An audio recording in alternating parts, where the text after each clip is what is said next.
UFC 206 post-fight, 6-round post-fight show with me, Zane Simon. I'm joined by Eddie Mercado. We are here to talk about what was a fantastic top-to-bottom fight card for the UFC. Really, I mean, there was, like one bad fight on the whole card, maybe, that I can remember. Otherwise, action top to bottom, a serious fight of the year contender, and a couple of huge highlight reel knockouts. Hard not to love that. Yeah, it was definitely a good card throughout. You're muted, man. Oh, I'm muted. I can't hear you. All right, so we're, obviously the big story of the night, Max Holloway versus Anthony Can Pettis. you hear me? Testing 1, 2. That was a hell of a headlining fight. No, I can't hear you. Pettis, Pettis looked. I don't know that Pettis looked any worse for where he got the fight he wanted. That's the thing. He came out, he got a range game. He got somebody who wasn't going to pressure him a ton at range, wasn't going to look to out wrestle him, wasn't going to look to stuff him against the cage. Somebody whose best opportunity was to stay away, stay outside. Can you hear me? Give Pettis lots of time and space, and then be the better guy moving in. Still no hearing. The thing is, like Pettis, I know he hurt his hand, but even before he hurt his hand, Holloway was just outworking him. Holloway was busier. Holloway was able to stick and move. Holloway was able to, even, when Pettis would counter him, he was able to counter Pettis's counters. Just seemed like he was getting 2 shots in a lot of times for every one that Pettis was getting in. And once Pettis did get hurt, things really went downhill. Holloway turned up the aggression hard. I think Holloway, I don't know if he saw that Pettis' right hand was hurt, but he definitely, once that third round started, Holloway just was going after him. Started digging into the body with body kicks, started marching him down more, and then he hurt Pettis late. Holloway hurt Pettis late and really poured it on him with a great flurry. First time Pettis has ever been TKO'd in his whole career. I'm still not. You back? I think I'm back. Can you hear me? All right. Still nothing. Okay, still not sure. I'm still not convinced that Pettis is any worse a fighter than he's ever been. It's just that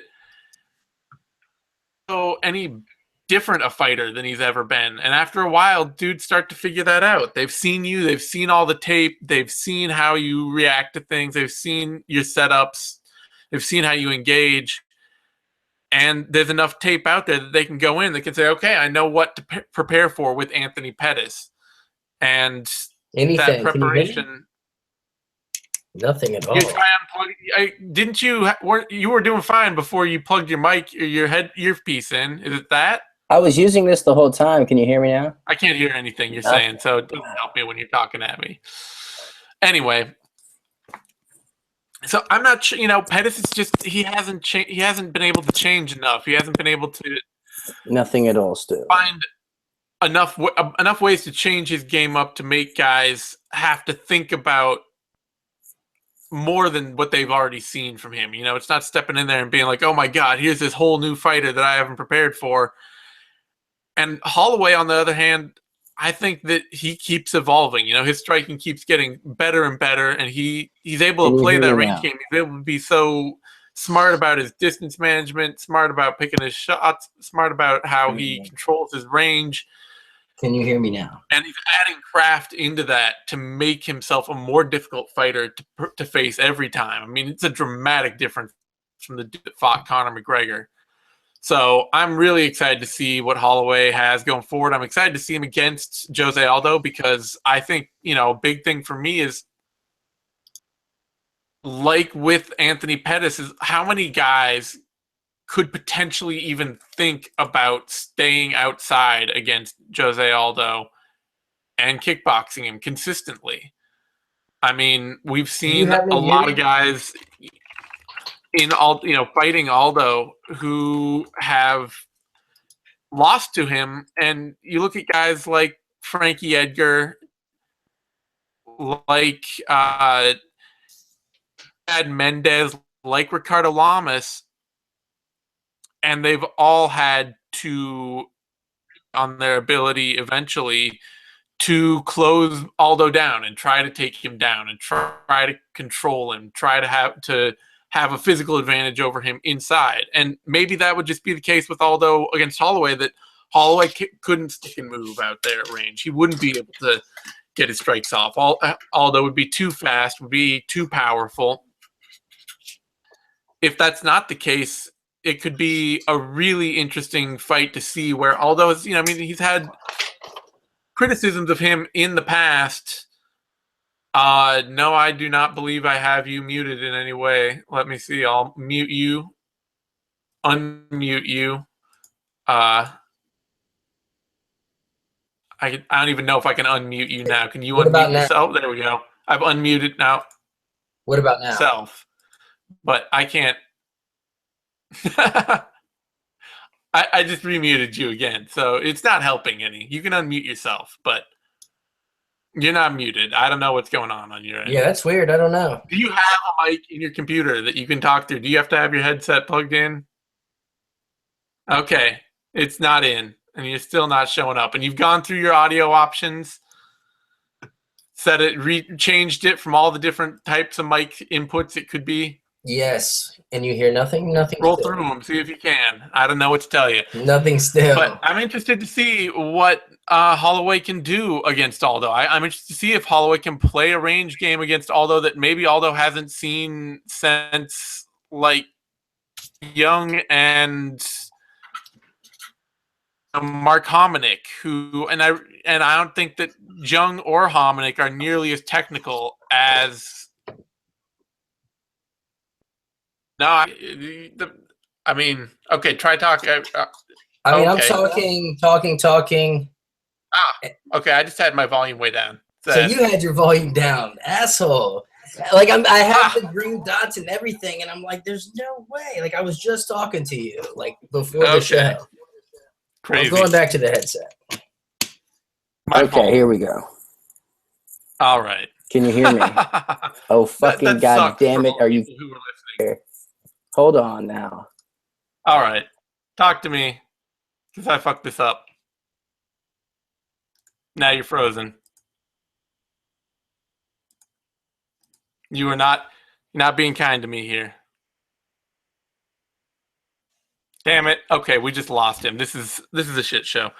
Anyway, I'm interested to see what Holloway can do against Aldo. I think he deserves a shot. I think he's the only clear number one contender. You're finally back now. I'm back. Okay. You want to talk about Holloway, Pettis? Yeah, I thought it was interesting. I really liked how Max Holloway showed a lot of composure, and he really waited for his moment to pounce. He really kind of just sat back and, he stayed active. He really used his footwork and made Pettis work and refused to give up the takedown. In fact, it was – what was that? So do you think he can beat Aldo? Not with that. Nah, I don't think so. I feel like Aldo is just too on point.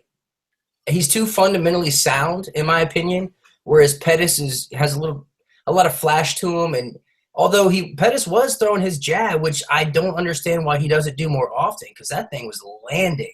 Yeah. Like if he builds his strategy around that jab, there's a good chance he can win a lot of these fights he's losing. But he may have only gone to the jab because he broke his right hand. That is also true. But maybe he should look at that. It's the jab is such a maybe he should break his right hand in every fight. Well, not that, but at least learn from this and be like, man, I have a great jab. I know. I was jabbing the shit out of Holloway, and it even looked like he hurt Holloway at one moment with the jab. Yeah. So co-main event, definitely. He better fight Aldo soon. I'm sure he will. Unless Aldo is really just set on like not wanting to be in the UFC anymore, and then things will get weird. Going to co-main event, Don Cerrone, Matt Brown. I gotta say, I picked against Brown, but I was pretty shocked at just how well he was in this fight all the way through. Yeah, I was nervous at the weigh-ins. When I saw Brown get up in Cerrone's face and Cerrone kind of smile it off, I was like, man, Brown's going to bring the lumber in this one. And he was doing damn good too. Well, the thing that surprised me is Cerrone went away from he went away from the body after the first round. He stopped throwing anything to the body, and he was just headhunting Matt Brown, and that's classically not really a way to beat Matt Brown. Yeah. Well, like you said, he came out right off the bat and just started kicking the liver, and then that made Matt Brown drop his elbow to cover. But then Cowboy started throwing the jab, and I guess that's kind of what got him away from it. But he went to the well so many times with that left high kick, but damn it, if that didn't land. Wow. I guess when you force the hand to drop to cover the liver, then that head kick's going to be there all night. Yeah. That last one, though, Brown he leaned right into that, ate it flush, knocked him out cold. Great KO. Crisp. And probably not even the best knockout of the night. Yeah, not even the best knockout of the night, but I mean Cerrone's his highlight reel at 170 is growing fast. Yeah. I mean, he's getting to the point now where it's just like I'd watch him fight Tyron Woodley or Stephen Thompson. Why not? I've been ready for that. I mean, Cowboys, in my opinion, is a championship caliber. Like he should be in title fights every other weekend, in my opinion. And I think the only thing that has been in the past has been true is that he tends not like title fights seem to get in his head. Like he has to usually wait and like have like, it's going to be 4 months from now. You can't fight every month. We've got a title fight we want you for. And then all that time in camp and training, he starts to get in his own head and he comes in really cold for the fight and then gets blasted. Yeah. I mean, I thought he was a little cold in the Brown fight. He got dropped in the second round. Like he came back towards the end of the round, but he almost got triangle choked. Like it was it was in no way one-sided whatsoever. No, it was a really competitive fight, much more so. I mean, I kind of expected Cerrone would be digging to Matt Brown's body early and often and end the fight that way, or sub him on the ground. I thought maybe it'd be more likely that Cerrone would get a takedown and wrap Brown up with something, but he seemed a little timid of Matt Brown's jiu-jitsu game, and that's got to be because they train together, so he knows what's up, Maybe. Before that, we had Cub Swanson versus Doo-Ho Choi, and that fucking fight, man. I had questions about Cub Swanson's chin coming into that. He got dropped by Tetsuya Kawajiri. I don't think his chin can hold up to Doo-Ho's, that like laser right hand he has. And shit, if Cub Swanson isn't still nearly unbreakable. Yeah, what a hoss. Like what a hoss. That dude was tough. And the whole fight, it's like the first round, it was super exciting, right? Like, it was back and forth, and it's like, oh, who's going to win? Who's winning this round? Oh, good fight. And then the second round is just like, Cub's like, you know what?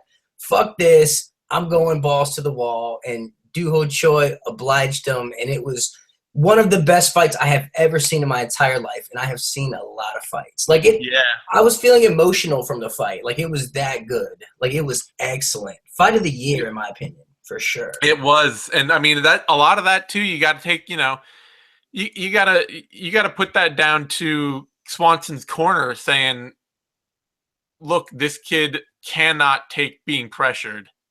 Go in there and go after him and pressure him." And just hit him with everything, because that's the truth. Doo-Ho Choi does not fight well when he's on the back foot, when he's moving backwards, when he's got to think about somebody coming after him. His counter game is not nearly as sharp as his pressure game. Was that Greg Jackson that called that out in the corner? Yeah, I believe it was. What a coaching move of the year. Yeah, people shit on Jackson Wink for their fighters for like playing it safe and all that, but they take the game plan that's in front of them. I mean, if they think that safety's going to win them a fight, they'll take it safe. If they think aggression's going to win them the fight, they'll play it aggressive. I think that's what happened here. Aggression won Cub the fight. He was just more about it.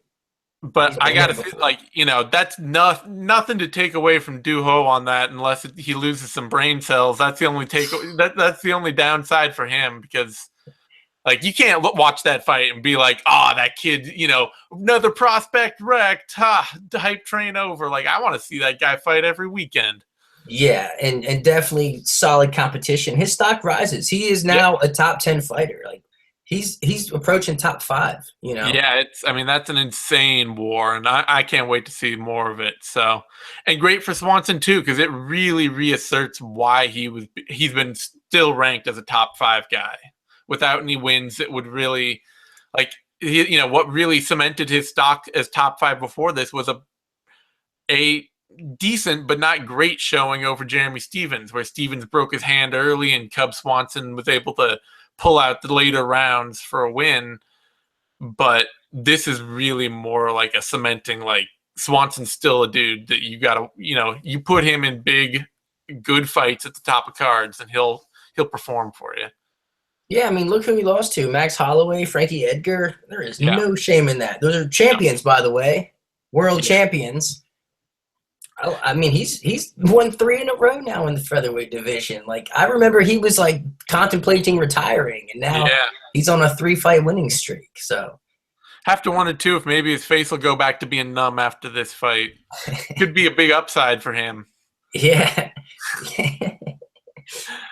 All right, so before that, middleweight bout, Kelvin Gastelum, Tim Kennedy, and Gastelum showed up. I mean, weight issues, what they are, he's still an elite athlete, and he's way more well-rounded than he's become way more well-rounded than people I think were ready to give him credit for. Yeah, he really let his hands go. I mean, he looks so good on the feet. I mean, he looked like a boxer out there, to be quite honest. I was surprised. I mean, he had a terrible, like, okay, so, Kennedy showed up for the first round, but, like, he allocated all of his energy to just holding on to Gastelum and, like, kneeing him in the ass and the thigh. And it's like, that's all good and well.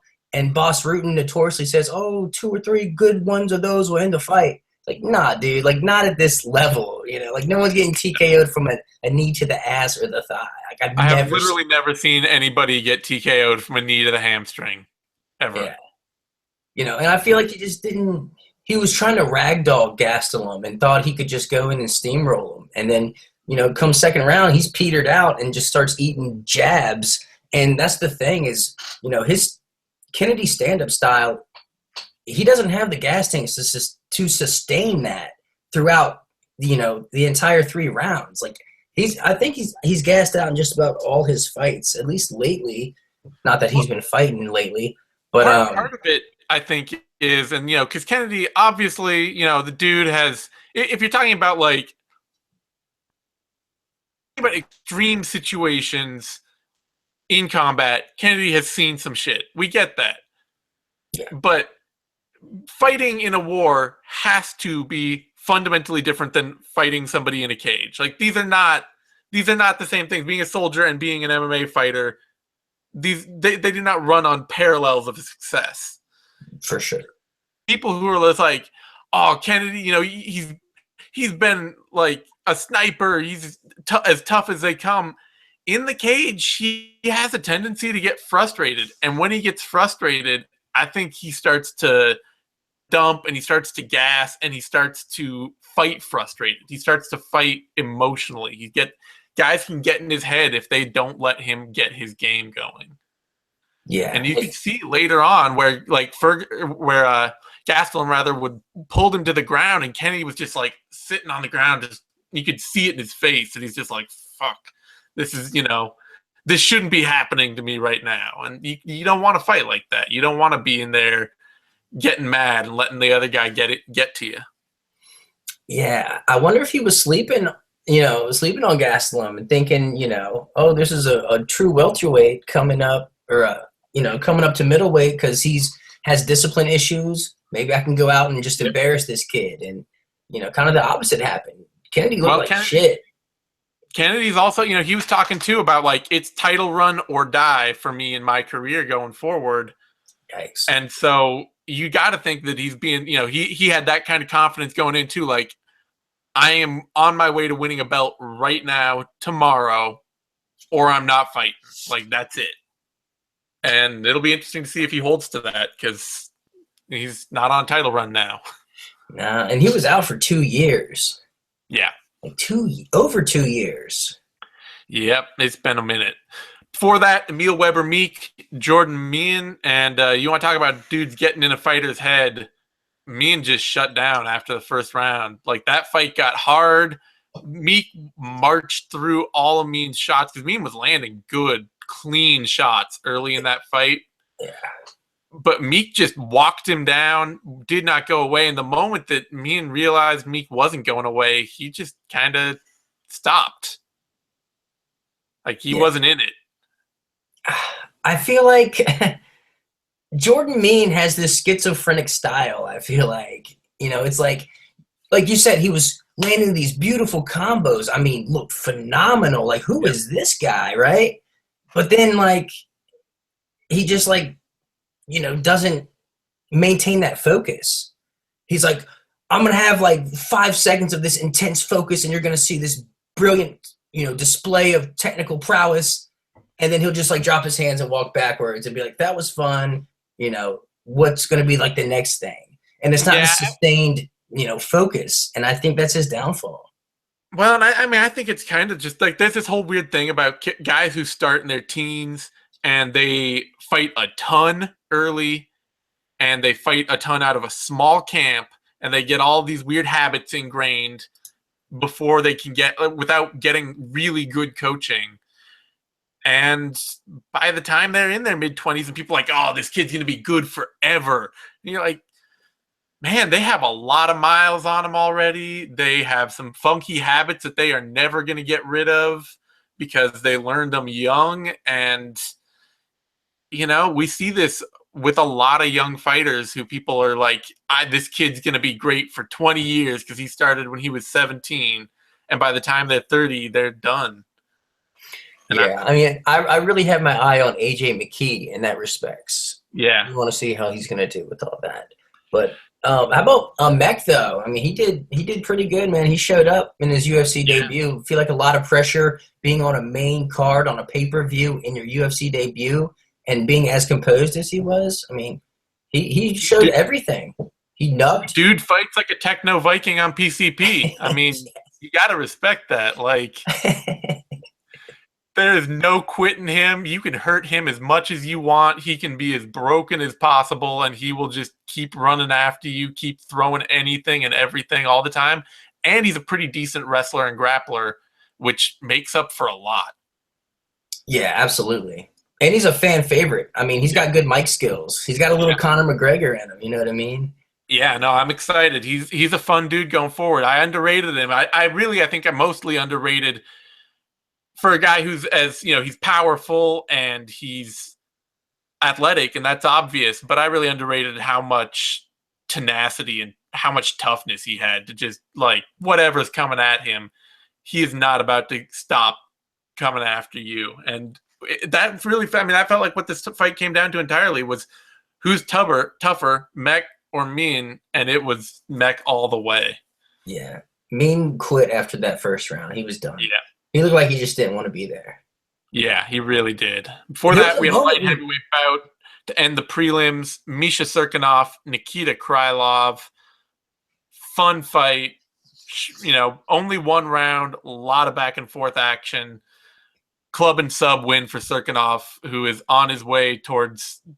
He's going to be streaking to the top of that division. I worry that he is going to beat a couple more dudes, and then he's going to fight Anthony Johnson or something, and going to hit like a hard Ryan Bader-esque wall briefly. I think eventually he will fight for a title because that division's so shallow, and he's got the physical skills and the technical tools. But it feels like, he does not have to fight that many more times before he's facing a legit top 5 fighter. Well, shit, man, he could be in a title fight or, off of an injury. Yeah. That division is so just plagued with fights falling out. But, he looked good, man. Krylov looked good, too, honestly. I thought he was doing pretty good. His normal, awkward self out there. But he got caught. He just got caught by, a more fundamentally sound and a more orthodox person. Yeah, I think a lot for Krylov. It seems like a lot of his improvement over time is going to come from him getting more and more experience. So win or lose, he's going out there and he's getting his timing better and he's learning a few things each time. And I'm not worried about like, oh, he lost this fight. He doesn't have it anymore. He's probably going to keep being weird and getting better from it. But Serkinov winning, that's definitely going to fast track him. Yeah, he called out Shogun. If I were Shogun, I wouldn't want that fight. Fuck no. I don't even want to see Shogun fight anymore personally. Like, I understand you got to make a living, but just as like a fan, like, he's like from my past, you know? Like, what is he still doing around? I'd like to see him fight Jimmy Manua. Yeah, Manua would be a great fight. And, you know, like, Shogun, Manua, guys like that, I mean, Serkinov might lose those fights, but he's like even odds to win them too. Like, that's, you know, Manua looked awesome against OSP, but Jimmy Manua's, you know, he's not the most diverse cat on the planet either. And that was the first time I saw Jimmy look great too. So yeah.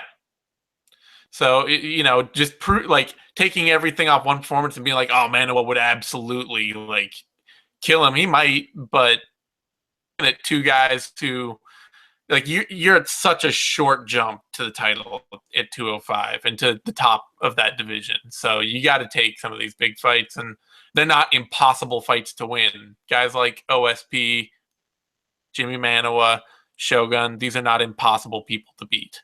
Yeah, that's crazy. I think even Ryan Bader's interesting. Yeah. Before that, we had Olivier Aubin-Mercier versus Drew Dober.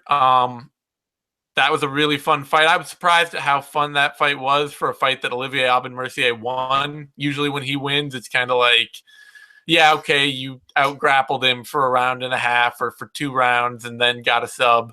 But he looked good early with his stand-up, played Dober's game a little too long, got caught, and then Dober decided that he could out-grapple Olivier Aubin-Mercier, which was a terrible mistake. Yeah, I don't know what Dober was doing. Like, he came out all springy and real light on his feet, moving around and cutting angles and moving his head, but, like, wasn't really landing too much and kept running into Aubin-Mercier's jab. Like, that jab just kept landing. And then I think OAM landed a cross, and that was kind of like the beginning of the end. I think that might have been what forced Dober to shoot in. And well, Dober didn't shoot in. He dropped Mercier. He dropped him with a hook, and Mercier was on his back, and Dober was like, I'll follow him to the ground and get in his guard. That's right. And he just hung out in his guard for some reason. And then Mercier went for the knee bar. Went for the knee bar, used it to sweep, got on his back, choked him out. It's just like, Mercier's too good for that. Like, he's a spider monkey on the ground. You don't stay in his guard. Yeah, that was a 5Q lapse for Drew Dober there. It's weird for Dober because he came up as this like Muay Thai striker without much power, and he's gotten a little power now, but he's still, you know, you can see he's still not totally confident in there with it. And more recently than that, in the UFC, because he didn't have the power, he was just trying to wrestle. He was trying to become a wrestler. And so I think like both those things collided, where not only is he still not confident enough, but when he got the chance to wrestle, he was like, oh, fuck, I'm going to wrestle. I can totally wrestle this dude. And it's like, no, you don't want to do that. And he's just not physically imposing at lightweight. Yeah. I could see him dropping down to featherweight maybe. He's built like a brick shithouse, but he doesn't fight like it. So it'd be kind of weird. Yeah, he fights way too pretty, you know? He does. All right, so before that, we had our one stinker fight of the night, Viviane Pereira versus Valerie Letourneau. I hate to feel that way because, like, you want to see the women show up, and, you know, they're notable for usually putting on a show, but this fight sucked. Yeah, the last 10 seconds were fun, but outside of that, nobody was even close to finishing the fight.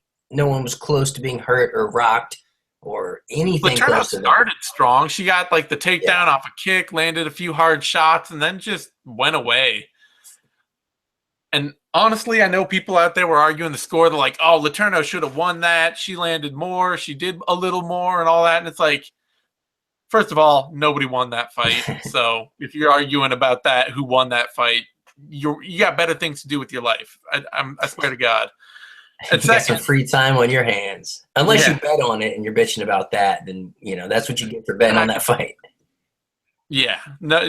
Secondly, if I'm gonna watch two fighters in a terrible fight, I'd much rather see the young fighter who has a lot of growing to do win that terrible decision, because like Viviane Pereira has something left to prove. Like maybe she had a bad fight for her first time in the cage. She's inexperienced. She can go out. She can grow. She can learn from this. Letourneau, like I've seen her. She's been at the top. There's no reason she should have shown up this poorly. The expectations of her from her are way higher. So it's like when John Moraga lost to Matthias Nicolau and just like did nothing in that fight at all. And it's just like, you may feel like you got robbed, but you fought for a title. Like you should be able to beat this kid who has no experience every single time. And another thing, Letourneau, this is 3 straight losses for her, and she missed weight for this fight. Like, what? This is not a good look at all for her. No, I would not be surprised at all if the UFC let her go. And if they don't, I don't know where she's gonna fight. I don't know if they're talking about open 145. Maybe they bring 125 in with 145 at the same time. But if they don't, if they don't do that, I don't know what she does. So for that, Matthew Lopez, Mitch Gagnon, another fun fight. Gagnon started out, dropped Lopez, looking good, but could not stop himself from letting Lopez in on his hips and from making this fight a wrestling match the rest of the way. And Lopez, he may have his limitations as a striker still, but he's a hell of a good wrestler and grappler. Yeah, that dude can scramble. He scrambles his ass off. And it was a fun fight, man. Definitely fun.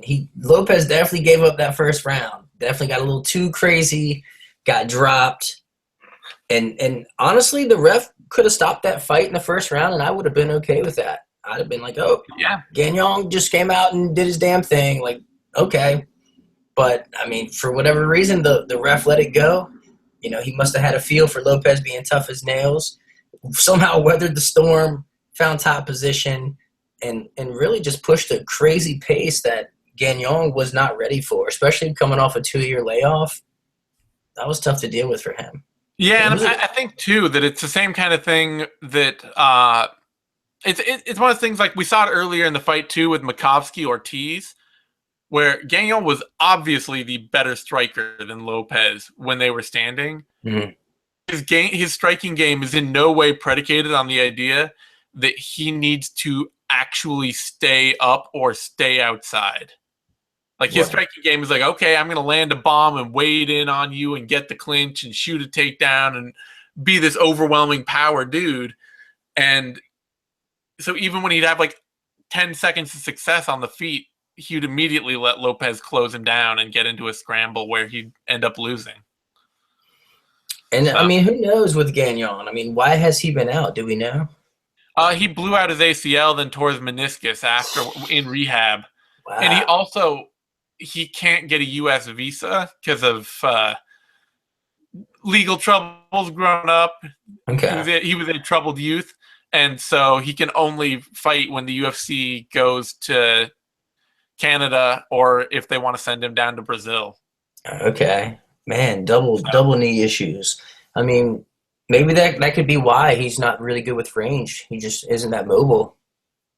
Well, I think it's always been. He's a brawler. He's a dude that likes to, he's going to swing 1 or 2 hard shots and be willing to close you into the clinch and press you against the cage and bully you for a while. It's just, there's no part of his game that's predicated on like, oh, let me use some fancy footwork and stick and move and, work behind a jab and all that.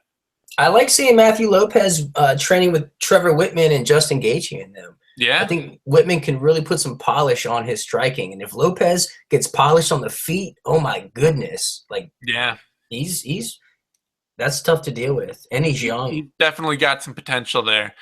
So before that, we got a lightweight bout.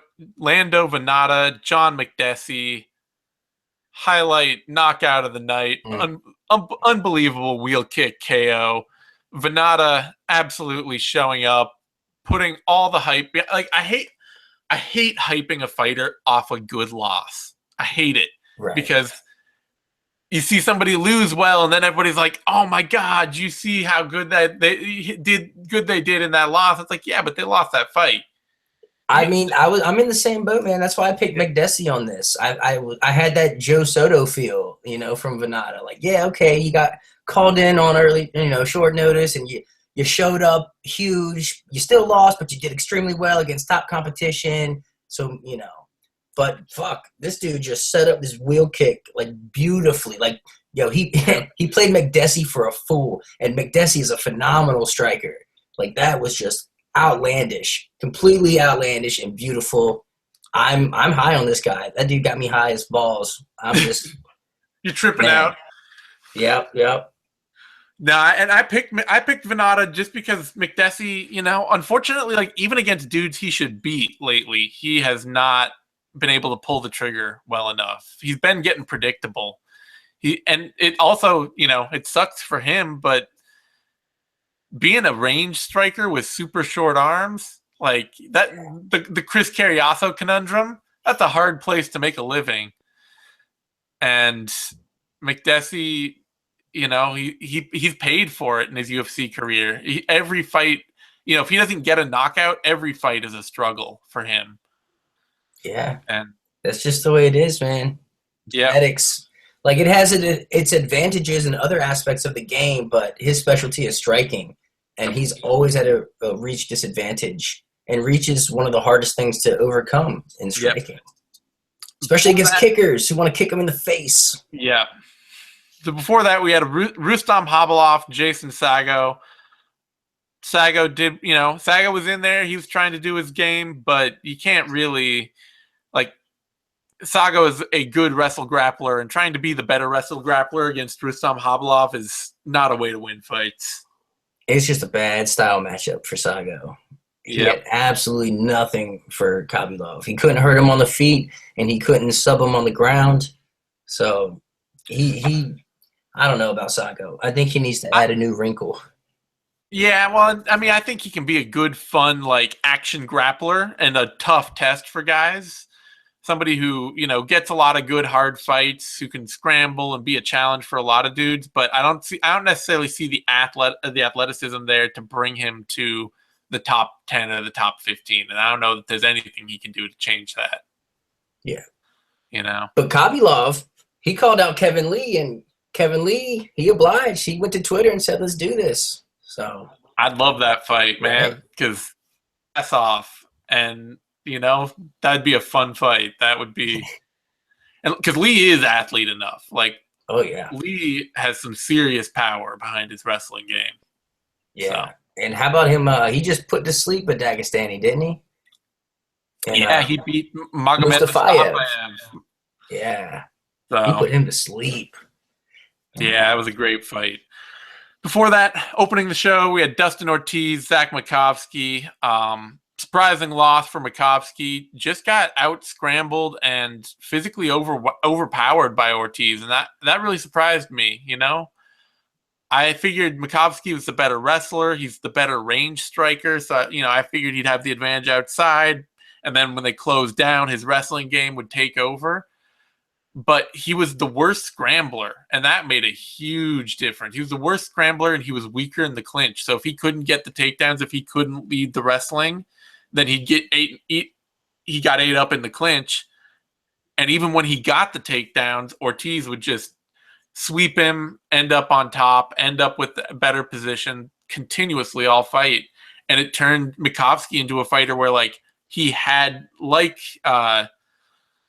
we talked about with Gagnon, he had to play that range game, and his range striking isn't set up for that. It was land one or two shots, and then he wanted to be back inside in the clinch working for a takedown, and that wasn't going to get him any success. Makovsky just seemed half a step behind the entire fight. And Ortiz looked great. I mean, he looked determined and aggressive, and he really imposed his will and kept Makovsky defending the whole time. I mean, I was shocked. But now that's, Makovsky's lost 4 of his last 5 now, which is great. I know, it's tough because Makovsky, I mean, he's a great fighter and he's a good dude, but You know, he doesn't have he's a great wrestler and a decent grappler and a decent striker, but at flyweight, wrestling doesn't mean nearly as much because dudes is so hard to take down. Like just being able to take somebody down and keep them down, that guys can flow through, they roll, they scramble, they'll hit submission attempts. They make that hell, and that's been a challenge for Makovsky. And Ortiz, you know, he's somebody that I think a lot of people, they expected him to develop a much better boxing game as his career went on. You know, he looked like a very willing striker early on when he was back in Tachi, but he didn't have the depth of tools there. And his striking's never really improved, but seems like he's maybe gotten a little stronger, and he's gotten better at scrambling. Like just that natural, like the things he was already good at, he's gotten better at, and that's making him and that's a tougher fighter. And that's surprising because he's a Rufus Sport guy, and they're known for their striking. He's out of. I think he's not with Rufus Sport anymore. He left maybe either for this fight or maybe his last one. Okay. Do you know where he went by chance? I think they mentioned he was out in California, but he may have also been in Tennessee. Like not. I don't know that he's at any big camps at this point. Gotcha. Interesting. Well, he definitely moves up in the rankings. He just beat the number 7 dude, so this puts him, you know, right there. Yeah, it's a great win for him. Big win. Keeps him relevant in that division because it was, you know, Dustin Ortiz and Zach Makovsky. They've both struggled to. They beat the guys they were supposed to beat, but they've lost to the guys they're supposed to lose to. And this is the fight where, like, who's gonna actually stay a force in that top 10? Who's going to continue being a gatekeeper to like the top 10, the top 5, the very elite of the division? And Ortiz showed up, so big win for him to keep his career going. And that might, I hope they keep Makovsky around because he's a good fighter, but his UFC run has been tough lately. Well, maybe they'll give him a lesser ranked opponent, and that maybe he'll have a showcase. Yeah, I mean. You know, with inexperienced guys, with lesser dudes, his wrestling can really shine, and he's a good enough grappler to make it count. He's good enough at all these things to have been a top 10 dude, but he's not good enough to win fights there consistently. Now, so on that note, any last thoughts on this card? It was a hell of a pay-per-view. I mean, main event. It was good. Down. It was a lot more fun than I had expected it to be, and when that happens, it's a little extra sweet. And Doo-Ho Choi, Cub Swanson, candidate for Fight of the Year, late candidate, definitely one of the best fights I've ever seen. I mean, what a night! What an epic night of fights! Awesome highlight knockouts. Fight of the Year, great KO, first stoppage loss of Anthony Pettis' career. Lando Venata putting a highlight on John McDessie. Lots of stuff to watch. Great night. Thanks, everyone, for tuning in. You can find me on Twitter at TheZaneSimon. You can find Eddie on Twitter at TheEddieMercado. If you're watching this video on YouTube, give it a thumbs up, like down there. That helps us a lot. Subscribe to MMANation.com. It's DOTCOM. That's where you find all our videos, all our shows. And find us over at Bloody Elbow. We'll be back with Knuckle Up and If I Did It and Care Don't Care and the Vivisections and all that good stuff for next week, which I believe is UFC on Fox 22 for the Watterson Van Zandt card. Closing out this year, it's been a whole huge run of events. Things will be slowing down a little soon before we get into 2017. Things will pick right back up then. So thanks, everyone, for tuning in. We'll see you next time.